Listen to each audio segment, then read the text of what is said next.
प्रेक्षकांनो नमस्कार, मी Priyanka Gaikwad. Pune prime top 10 news या बातमीपत्रात तुम्हा सर्वांचं स्वागत. विद्येचं माहेरघर असलेल्या पुण्यात बोगस मेडिकल कॉलेज सुरू असल्याचा धक्कादायक प्रकार उघडकीस आला आहे. यामुळे डॉक्टर बनण्याचं स्वप्न पाहणाऱ्या विद्यार्थ्यांची कोट्यवधी रुपयांची फसवणूक झाली आहे. राज्य शासनाच्या आयुष विभागाने या बोगस मेडिकल कॉलेजवर कारवाई करून कॉलेज सील केलं आहे.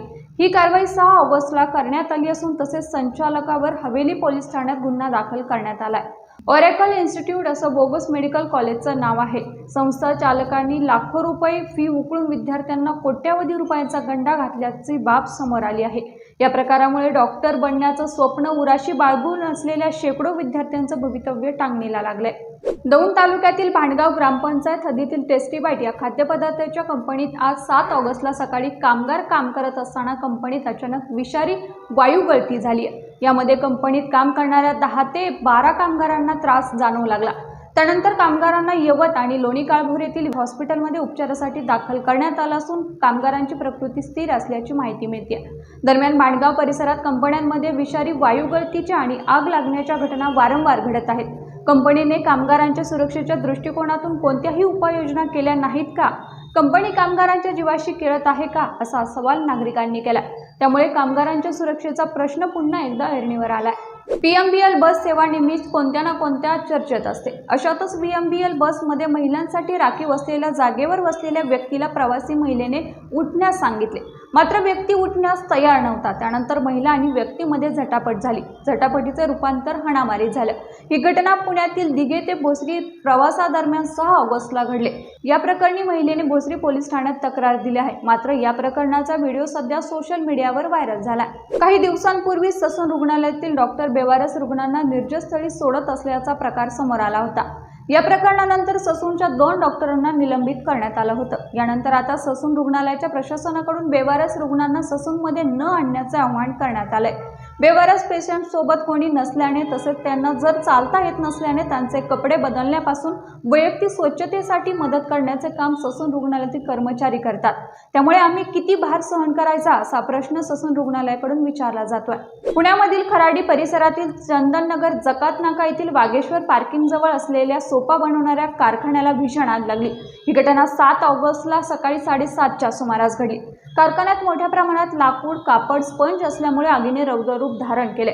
आगीची माहिती मिळताच पुणे आणि PMRDAच्या अग्निशमन दलाच्या 7 गाड्या घटनास्थळी दाखल होत ही आग आटोक्यात आणली. मात्र या आगीत साहित्य जळून खाक झालं असून मोठ्या प्रमाणात नुकसान झालंय. पुण्यातील पुलाची वाडी परिसरातील नागरिकांनी झेड ब्रिजवर 6 ऑगस्टला आंदोलन केलं आहे.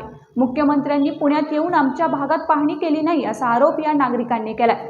आम्ही मुख्यमंत्र्यांची सावत्र बहीण आहे का, असा सवाल या महिलांनी मुख्यमंत्र्यांना विचारला आहे. आम्हाला कोणताही निधी मिळाला नाही, असा देखील आरोप यावेळी महिलांनी केला. महाराष्ट्र राज्यस्तरीय योजना दुधाळ गाई म्हशीचे वाटप या योजनेचा लाभ मिळवून देण्यासाठी 7,000 रुपये लाचेची मागणी करून तडजोडी अंती 5,000 रुपये लाच स्वीकारताना खेड तालुक्यातील पुढे बुद्रुक येथील पशुधन पर्यवेक्षकाला लाचलुचपत प्रतिबंधक विभागाने रंगेहात पकडले. बंडू देवकर असं पशुधन पर्यवेक्षकाचं नाव असून ही कारवाई 6 ऑगस्टला खेड तालुक्यातील पुढे बुद्रुक येथील पशुवैद्यकीय रुग्णालयात करण्यात आली आहे. या प्रकरणी खेड पोलीस ठाण्यात देवकर यांच्या विरोधात गुन्हा दाखल करण्यात आलाय. शिरूर तालुक्यातील नावरे येथील बँक ऑफ इंडियामध्ये नकली नोटा आहेत का, मी चेक करून देतो, असं सांगून चोरट्याने हात चालकाने नोटांच्या बंडलातील 19,000 रुपये लंपास केल्याची घटना 5 ऑगस्ट दुपारी 1:30च्या सुमारास घडली. या प्रकरणी अभिमन्यू कांबळे यांनी शिरूर पोलीस ठाण्यात फिर्याद दिली आहे. ही संपूर्ण घटना CCTV कॅमेऱ्यात कैद झाली आहे. पुण्याजवळील वरसगाव धरणामध्ये 6 ऑगस्टला रात्री 10च्या सुमारास मगर आढळल्याचं निदर्शनास आलंय.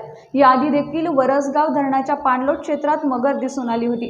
त्यामुळे महाकाय नगर आढळून आल्यानंतर परिसरातील नागरिकांमध्ये भीतीचं वातावरण निर्माण झालंय. पुण्यामध्ये MPSC करणारा विद्यार्थी गेल्या 3 महिन्यांपासून बेपत्ता असल्याची धक्कादायक बातमी समोर आली आहे. मंत्रालयामध्ये नोकरी लागल्याचं पालकांना खोटे सांगून हा तरुण बेपत्ता झाला आहे.